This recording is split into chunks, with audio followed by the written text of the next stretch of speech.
Well, we're going to get started. All right. Welcome to our second Thursday of the month program for the New Hampshire, the Concord Historical Society. And we have another great program tonight, and really, you're going to enjoy this. Ashley Miller, some of you are going to definitely recognize her name from the City of Concord's library, Concord Room. And we were really lucky, I was going to say we were lucky she got promoted to be the New Hampshire State Archivist, but we were unlucky to lose her from the Concord Room. So she has many, many stories to share with us, and I've been looking forward to this, Ashley, and maybe you could give people a little bit more of your background, because I know it's much more extensive than what I just said. But welcome to all of you, and we'll get started right now. Ashley, thank you. Thank you, Jim. It's nice to see so many familiar faces. So as a few of you know, I'm Ashley Miller. I was at Concord Public Library for 6 years as the Archivist, Reference, and Outreach Coordinator.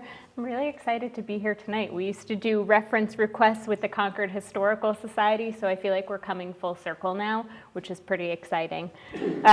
So I have been the New Hampshire State Archivist for just over 2 years now, and I absolutely love my job.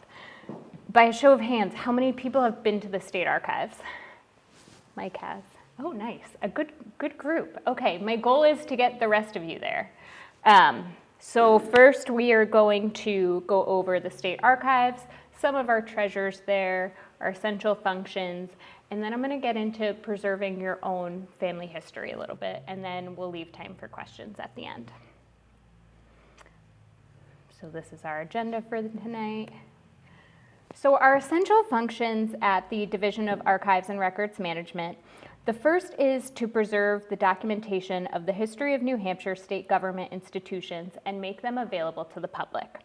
We also assist state agencies with the efficient and proper management of their records, and in conjunction with that storage, or with that service, we provide storage space for their records. Preservation is a huge part of what we do there. And it's not merely about safeguarding historical artifacts. It's also about preserving our collective memory and ensuring that future generations have access to this wealth of information that we have.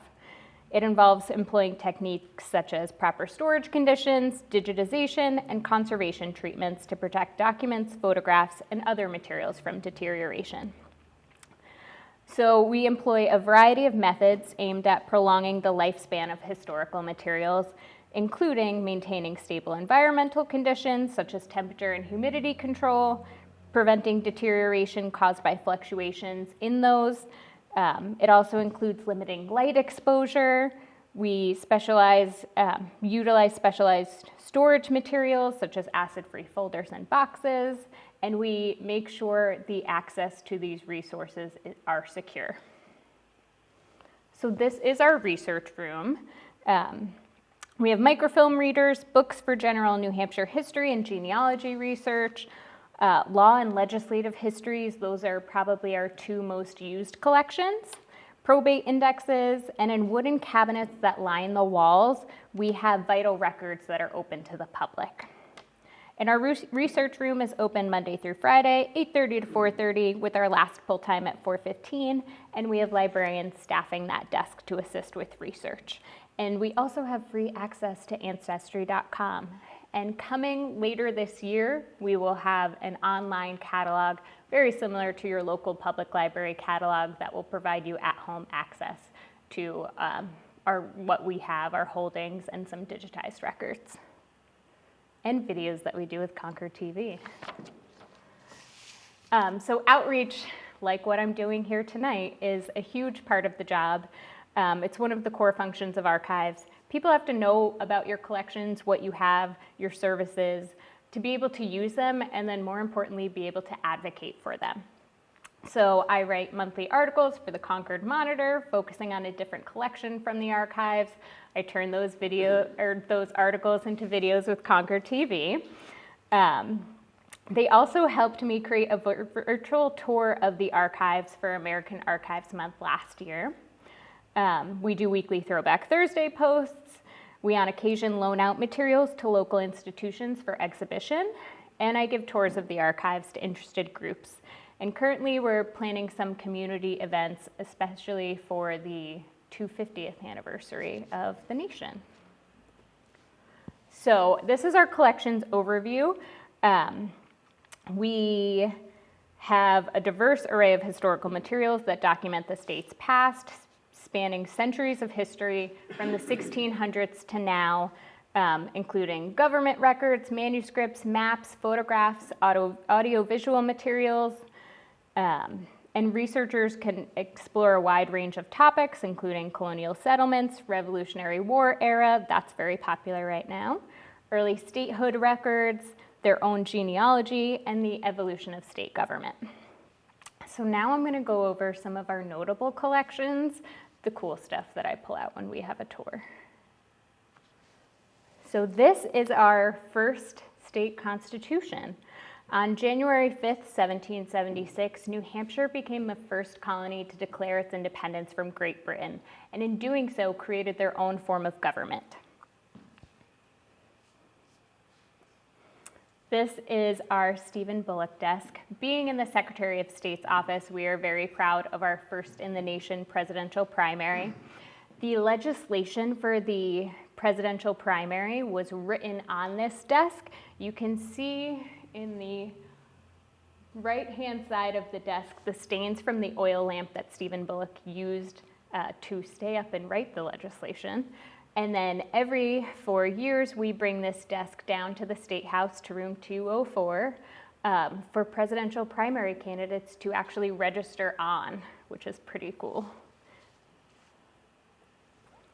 This is the 1779 slave petition. Pivoting off the language in the Declaration of Independence 3 years earlier, 20 slaves in Portsmouth had signed and submitted a petition for their freedom, but not just their freedom, the freedom of all enslaved peoples. We don't know who wrote the document, although among the signers was William Whipple's slave Prince, who was present with him in Philadelphia when the Declaration of Independence was being written. This is one of my favorite pieces of history. It is from the 1911 House Journal. You can see the second to last entry says Marilla M. Ricker. She was a suffragist, philanthropist, lawyer, and freethinker. She was the first woman to run for governor in New Hampshire in 1911 before women had the right to vote. And she ran, and her quote, which I am going to paraphrase, is, she wanted to run not because she thought she would win, but to get people in the idea that women can be governors and presidents if they wanted to be. She did lose, but she received 4 votes, and that's 2 more than the last male, Bertram Ellis, had. So, on the left is our, yep, your left, my right on here. On the left is the 1823 Stone Declaration of Independence. In 1820, then Secretary of State John Quincy Adams noticed that the original Declaration of Independence was looking a little worse for wear. It had been handled by anyone who came to the Capitol and wanted to see it. It had been displayed in direct sunlight. It had been folded. It had been hidden throughout 2 wars, the American Revolution and the War of 1812. So it was not looking great. So he commissions famed engraver William Stone in 1820 to create a copper plate engraving of the Declaration of Independence. It takes him 3 years to do so. In 1823, he finishes, and from that copper plate engraving, 200 copies of the Declaration of Independence were struck. Fewer than 3 dozen exist today. And then on your right, we have the state ratification document. New Hampshire became the 9th and deciding state to ratify the Constitution June 8, 1788, which is why the archive's address is 9 Ratification Way. And we only did so by 10 votes. The vote was 57 to 47. So we narrowly passed the Constitution.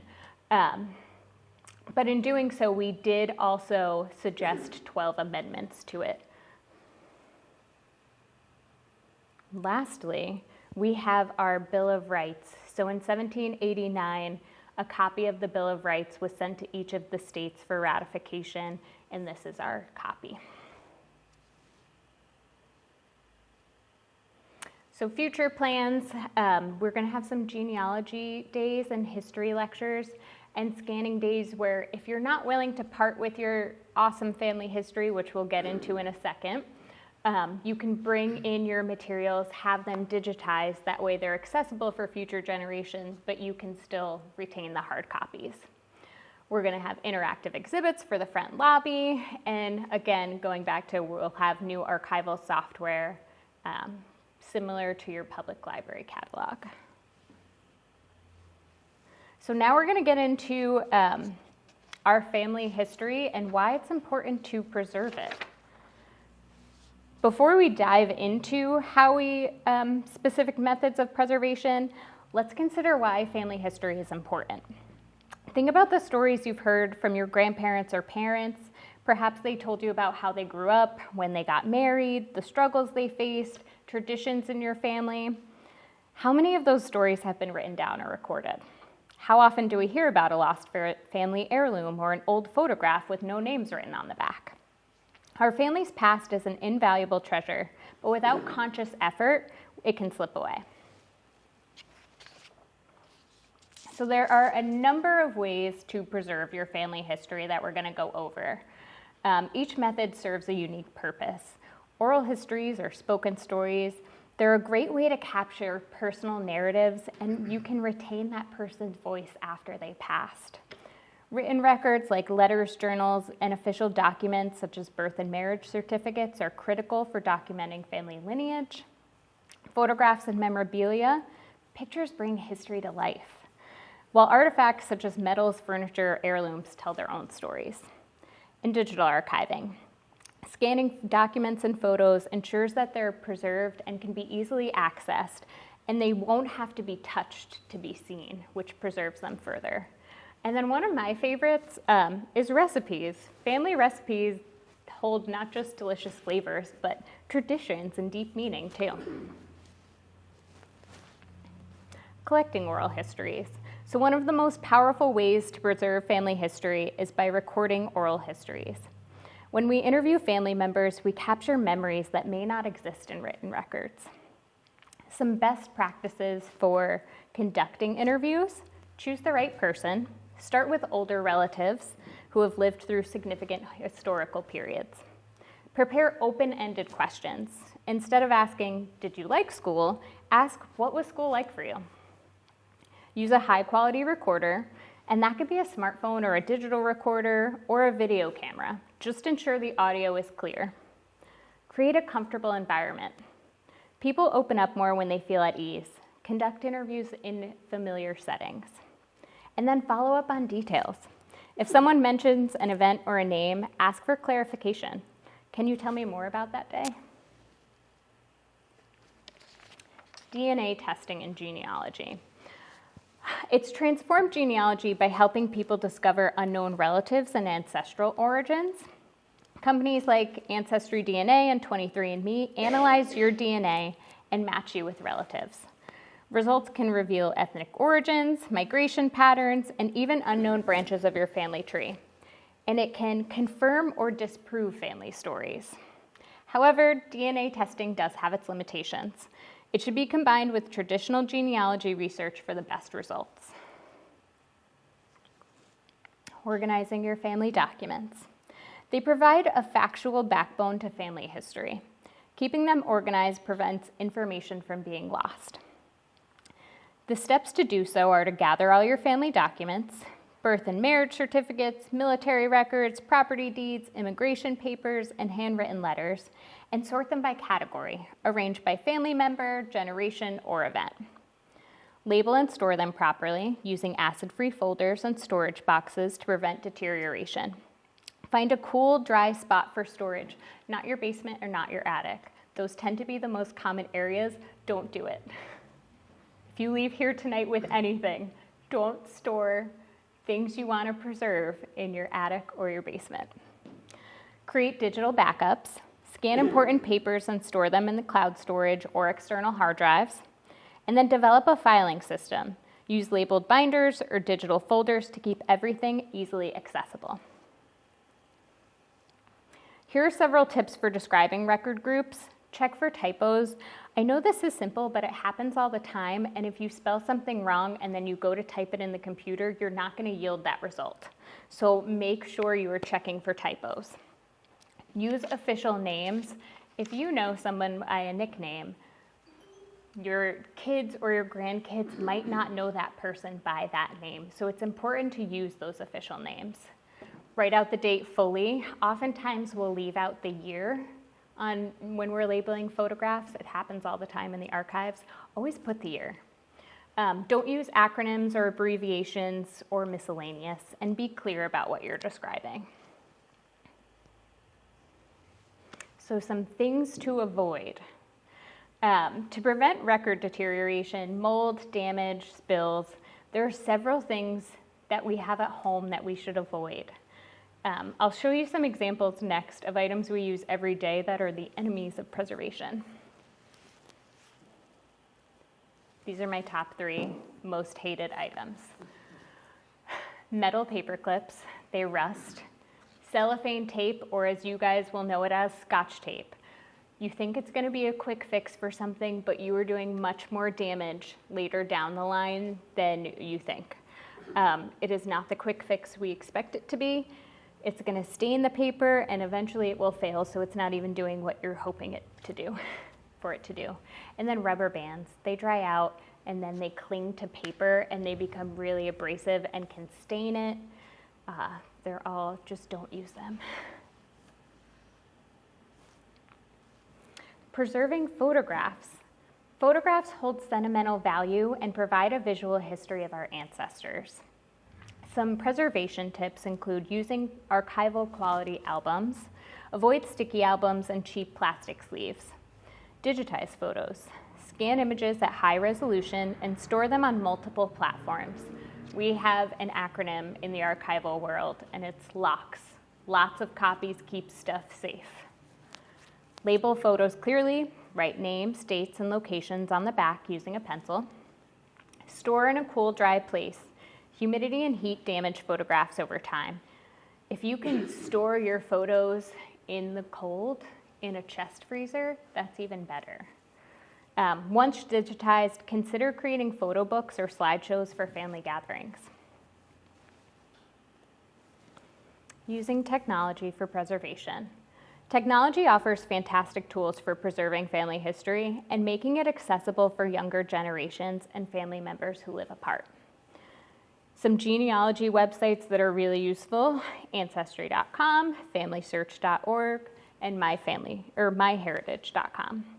And institutions like the New Hampshire State Archives and Concord Public Library work with Ancestry.com to have access in the institution.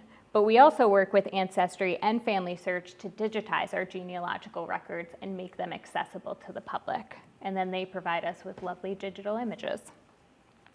Cloud storage, Google Drive, Dropbox, and external hard drives for backups. Family tree software, Legacy Family Tree, Roots Magic, MyHeritage Family Tree Builder. Technology makes it easier than ever to organize, protect, and share your family history. Preserving digital records. This is where it gets a little tricky. We all have old VHS, cassette tapes, CDs, DVDs now that contain old but important information. Digitizing old home movies makes them viewable on today's devices like HD TVs and laptops and our smartphones, but it also preserves these precious records of family history. Old films and videotapes are slowly degrading, but digital versions will remain stable virtually forever as long as they can play on current technology.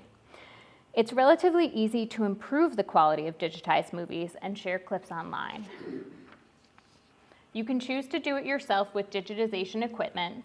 for those tech-savvy folks, or you can send them out. There are a number of companies that you can send your materials to and get digital files back, and it's relatively inexpensive. And then file naming is very important when it comes to digitized records. So start with clear, consistent naming convention. Think of it like labeling your family photo album. Instead of summer 1999, you're gonna do something like 1999, 07, Grand Canyon trip. Include the date, year and month, the event, and maybe a location or a key person in the file name. It turns a jumble of memories into a neatly indexed library, which is what we're always going for. Preserving family heirlooms. Family heirlooms are more than just mere objects. They are a tangible link to the past, embodying stories, traditions, and the essence of who we are.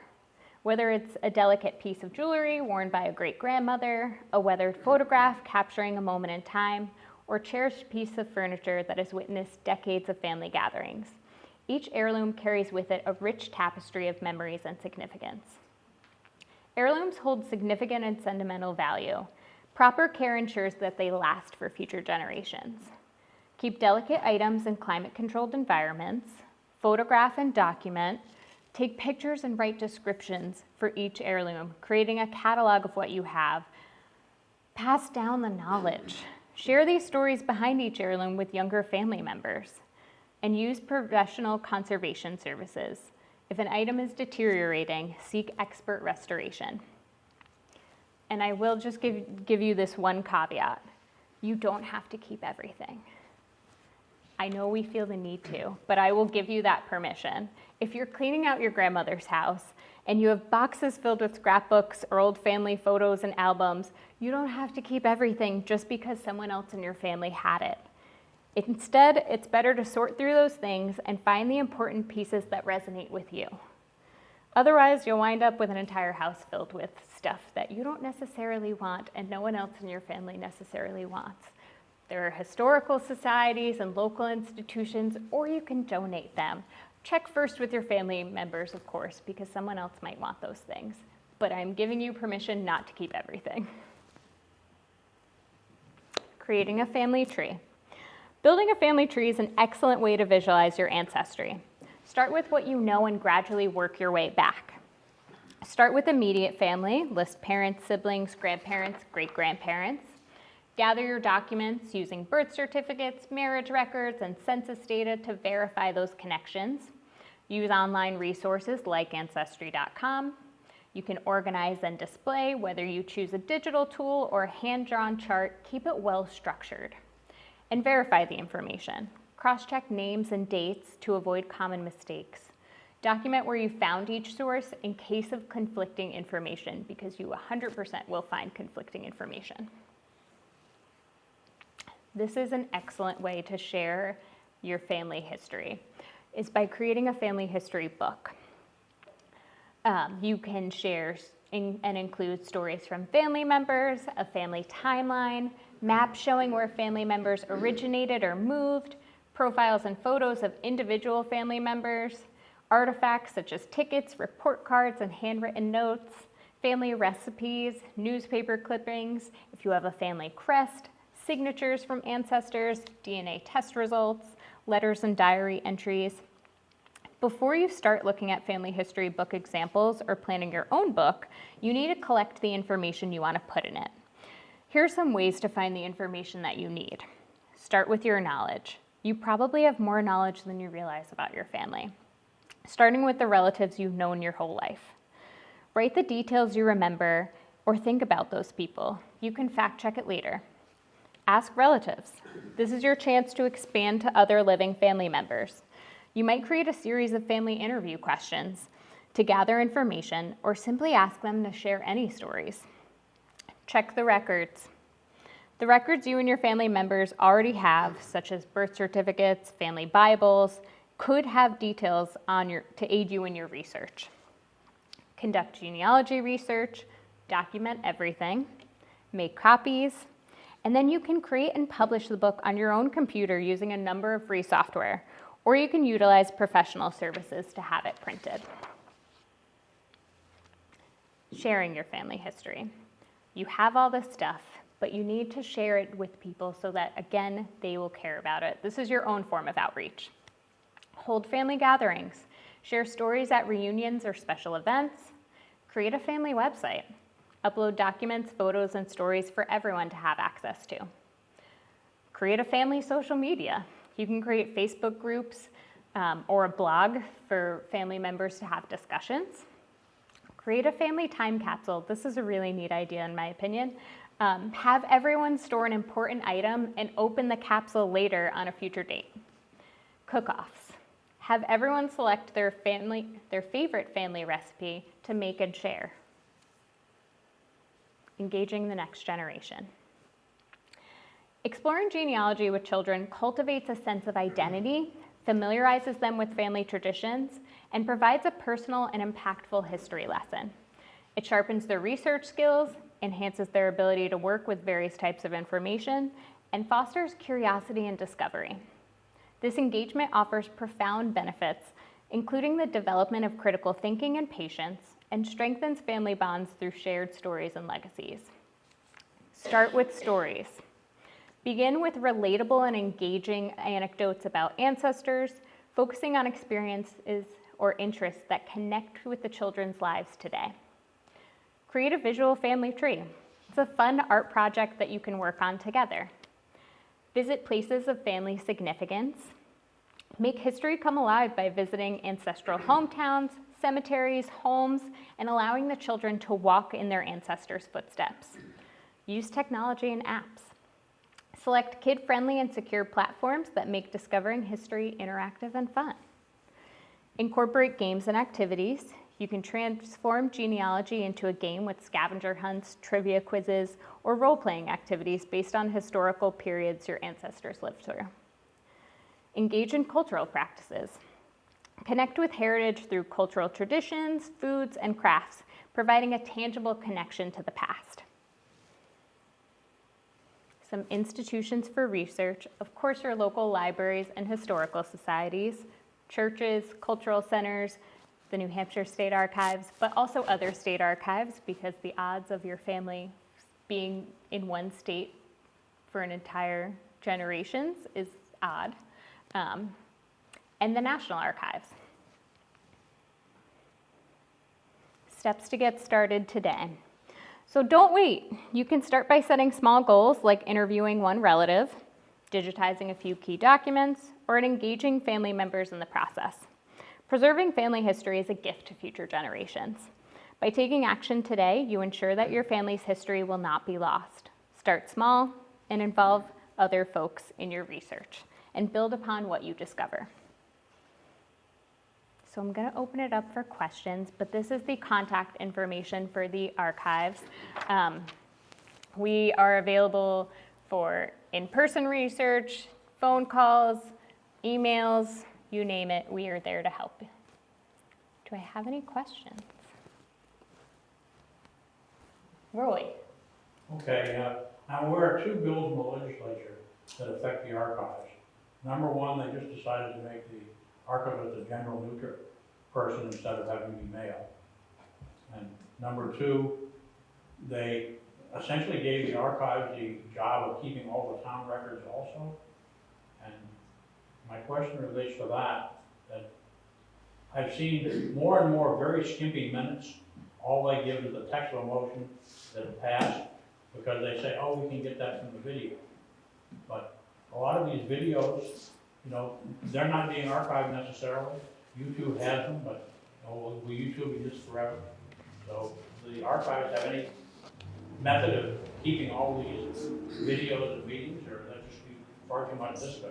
So the general court maintains the video records, but we have all of the legislative committee notes. So when people sign in for testimony, any notes, any of the things that get sent in, we have those at the archives and then we digitize them for the general court. But we have the physical copies there, but we don't maintain currently the videos. But I'm also talking about towns, and she apparently been doing that job. I haven't heard of that bill, but if you give me the bill number, that would be great. I thought that, I've read about it, maybe it didn't pass, that under the right to know law, one of the things they're doing is they're giving the towns the ability to dump all their stuff in the state archives and then tell people who want the stuff under the right to know. Oh, are you talking about the local government records manager position creation? Well, I mean, you know more about it than I do. Yes. So there is a bill to provide us with a local government records manager. In the early 2000s, the position was created via RSA. It went unfunded. So this was someone submitting it to get it funded. And in order to do so would help, the position's designed to help municipalities with their record keeping. So essentially our state records manager, but for municipalities. And it would provide municipal governments with training on how to digitize their records, as well as a catalog that they can upload their records to and make them accessible online. So it's not dumping their records here. Okay, but who's keeping the stuff online? It would be on the database. In your database? Yes, but we don't have that position, nor do we have that database yet. So we don't have the database yet. But yes, we would maintain said database. Any other questions? What do you do when you run out of room for all these things? It's a great question. So we have expanded, our building's 60 years old. We have expanded 5 or 6 times in that last 6 years because at one point or another, or a couple actually, we did run out of room. We have expanded. Right now we still have space, but not everything that comes to archives gets kept in perpetuity. We have state agency records that range from we need to keep it for 22 months and then dispose of it to 7 or 10 years, some 25 years. So not everything is a permanent record.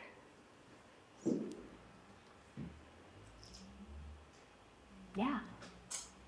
I know some things that come out of the legislature and state agencies, chiefly things that are publications intended for the public, get routed to the state library's collection. Yes. And then other things, obviously, get routed to the state archives, who determines what the split is. Yes, so town reports and state agency annual reports go to the state library.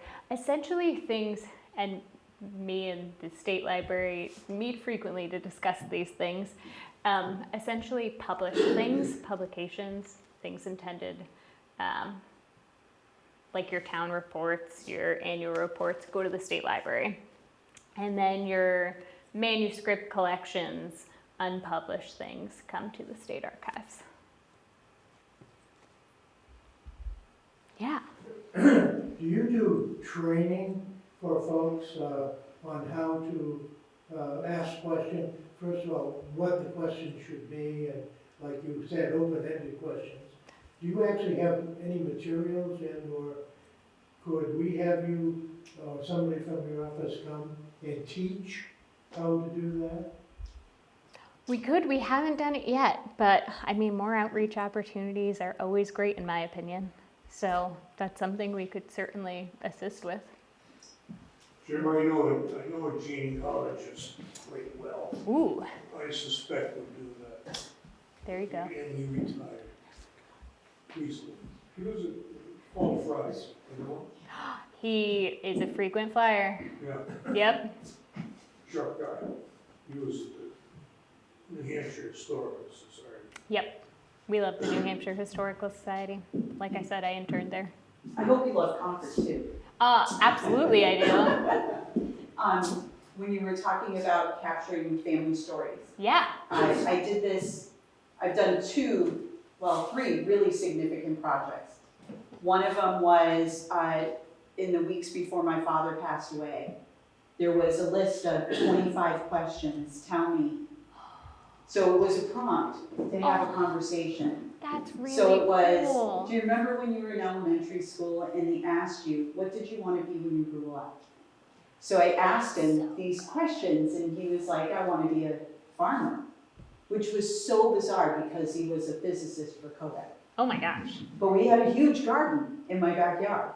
And he did grow things. We had apple trees and stuff like that. But they were things that you wouldn't have asked people normally. Right. And he was well enough that he could answer those questions. So it was a whole series of questions, and you can Google 25 questions to ask your relatives. Yeah. So that Did was you one. record him answering them? I didn't, but I can tell you another story. I have all kinds of stories, these guys know. But the second one I did was, it would have been like 2009, and my mother was in declining health. And so this was my husband's idea, actually. We took, between my brothers and my sister, everybody was asked to give 60 memories growing up. Now, there are 6 kids, so that made it easy. But it was intended to be called the memory jar. And 365 memories went into the jar. Oh my gosh. And each one of my parents got a journal. And every day for the year, they pulled out a memory and they would write their own remembrance of it. And they didn't know what kid said the memory. And there are some repeats, which is kind of funny because people perceive things differently, which was hysterical. That's So, the best part. yeah.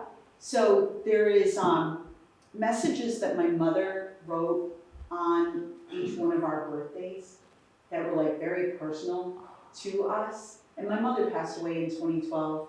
My father, they weren't consistent with it. They tried, and then a year would go by and they're like, oh, we should pick up again. And then my mother had passed away in a year in November, and my father in a year in November also. And they never did December, so my oldest brother, there's no message for him because his birthday is in December. Yep. So my other brother, who is a poet, wrote a poem that we put in the book called And There Is No December, because they had both passed away. There's so many things you can tap your own family Yeah. to do. But then the first book in the series that I did for the family was stories that my parents learned from their grandparents. And the book is called, it's a family book, it's not out there in the world, Anime Valentine Ate My Jackknife, which sounds hysterical. There's a story there. Yeah, because my mother's cousins grew up on farm, they were farm people.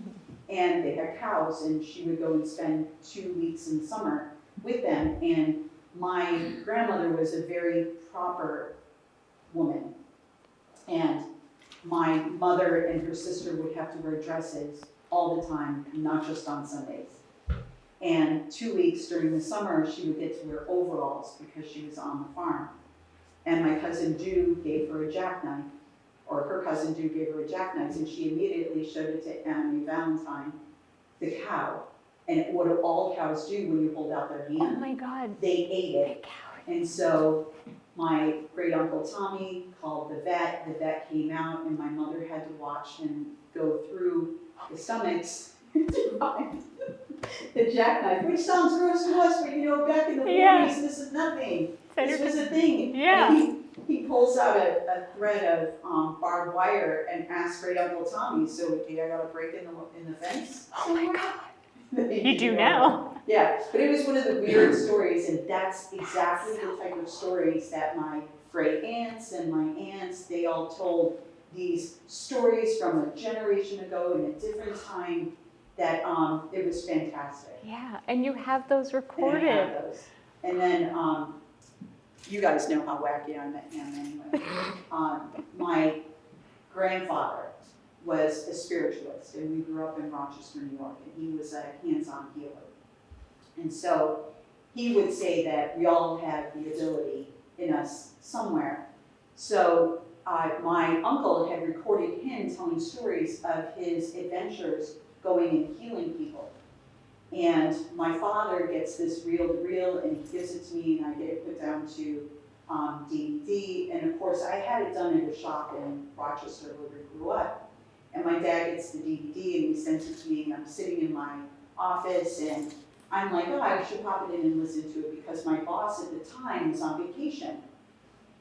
of all the places in the world, all the places in the world, and all the places that one could travel.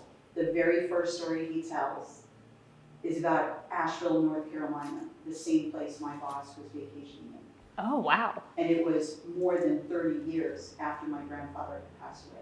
And I am hearing his voice for the first time in over 30 years, easily. And he's talking about, well, this first story I have for you comes from Asheville, North Carolina. And I clicked that button and I went, no way. There's so just cool. no way. Yeah. And but that was the kind of stories that we grew up with from my grandfather, and he told those stories on the Oh my gosh. And none of these books and tapes are in your attic or your basement? No, but some of my father's things, my husband has kindly stored in these wonderful boxes underneath all the plants that he waters all the time. And now I have this I'm fear. so sorry. It seems like I know what you're doing this weekend. You need to move those boxes. Do you have a personal story? The greatest thing I ever did was I did an oral history of my grandmother before she passed, and it was actually two great reasons. One, I had to do it for a school assignment, but two, I didn't know she was going to pass soon, so it was great. I did it on video and I saved the recording, and it was only supposed to be an hour and a half. She talked for 3 hours. If someone is willing to sit in front of your camera recorder for 3 hours, let them talk. You'll save it for later. I didn't really get to ask any questions. I think I asked 2, but she was just like, here's my whole life in a nutshell. I'm like, this is amazing.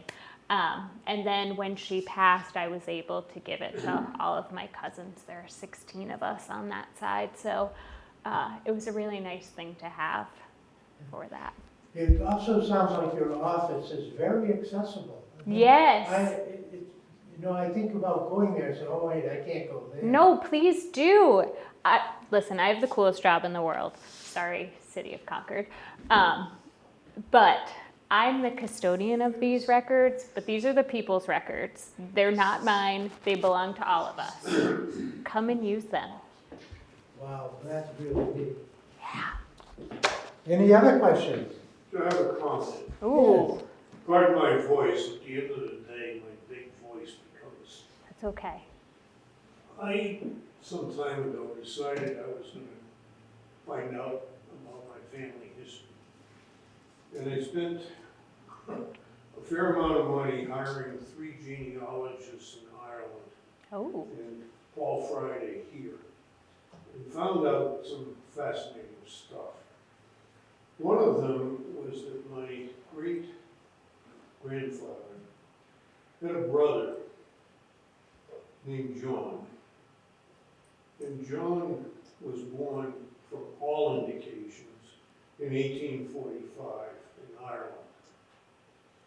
In 1861, he enlisted in the Union Army. And his father presented under oath a certification that my son, this is 1861, do the math. Yep. Born in 1845, is Yeah. of legal age to enlist in the military. He's 18 at least. Yep. He was either 15 or 16. Yep. Okay. He was at Gettysburg. I worked at Definitively. Gettysburg. Okay, He was at Gettysburg. tell me more. He was at Malvern Hill, which was equally savage. Yep. He was a member of the 5th New Hampshire Regiment, which of any unit in the Union Army sustained the most casualties. He Fighting was fifth. wounded twice. He disappeared from a POW camp that the 5th was maintaining. It was a Union prison camp for rebel. Disappeared under cover of darkness. Ooh. My job was to try to find him, okay, and to find everything I possibly could. I must say that you undoubtedly, and everybody in that field I met, had some very interesting characteristics without fail. Every one of them was bright as hell, okay? every one of them was sensitive. And every one of them just was bend over backwards helpful. Every one of them. I spent a lot of time at the State Archives. The gentleman there, I can't remember his name. He was Dunlap from Concord, and I don't think his name was Dunlap. Anyway, he retired a few years ago. Frank Nevers? Could well be. He was our first state archivist. He was a great, I don't think he was the archivist. Oh, okay. He occupied the left side of the main desk. Ah. Anyway, he turned me on to some of the Civil War records. I saw and touched the records. Cool, isn't it? Oh, that's pretty done. There's It's something the best. about that. You're holding history in your hands. Touched the records Wow. that this guy fraudulently Yeah. signed off on 100 and almost 175 years ago. It's the coolest feeling in the world, isn't it? It's I'm a little bit indescribable. biased It's based on my job. Yeah. It's like, damn it.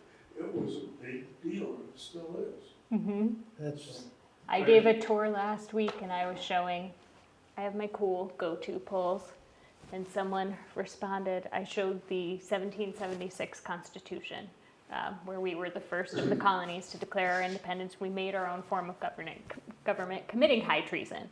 And the proper response, and excuse my language, Mike, edit this out, holy, and I was like, yeah! Exactly. Mike, you'll edit that? John Can was I get a bleep button? in Galvin. wow. It says, John Duncan, 1845, 1865. I have no idea how the 1865 got Got there. there. I have spent just so much time and frankly some money trying to figure out how. I'm intrigued now. I have no idea. I'm gonna have you send me an email. Well, I'm we gonna in have you New send me Hampshire email. have the person to I'll go. drop by. There's no record anywhere. I don't think he died here.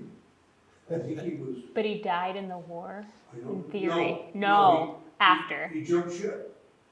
He disappeared on the cover of darkness, And we don't know never what to be happened. seen again. Has anybody done any ground radar to see if there's a body? He's not there. So intrigued. The cemetery records with Jill, you know. Yep. Oh yeah. I used to do library programs with Jill. amazing The lady. tour of Old North Cemeteries, the CPL Jill partnership. I love Jill. I can't begin to tell how much she has done. Oh, she's brilliant. She's wonderful, wonderful. Anyway, the cemetery records show not buried here. Oh.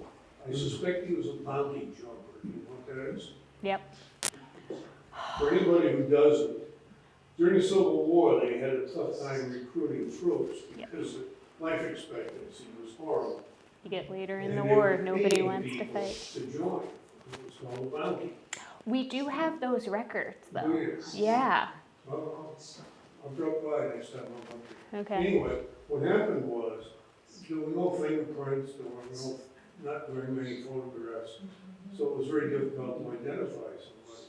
So what you would do is you would pretend you're a raw recruit, you would never been in the military, and you sign up and you take the $300, and then you go through training and so on and so forth, and then before you actually get dispatched to a battle site, you disappear. hmm There was one guy in New York who, for some reason, got caught. He'd done it 17 times. Oh my God. I suspect my great-granduncle was a bounty jumper. We do have the bounty records for the substitutes. So I'll see you. maybe, yeah. Fantastic. Any other questions? Well, Ashley will be right here. Yeah. Oh, and there are Wrap up here. bookmarks. Huh? There are bookmarks. Oh, yes, bookmarks right Grab a here. bookmark. And thank you Thank very, you. very much Thanks for coming. having me. Really appreciate it. Thanks.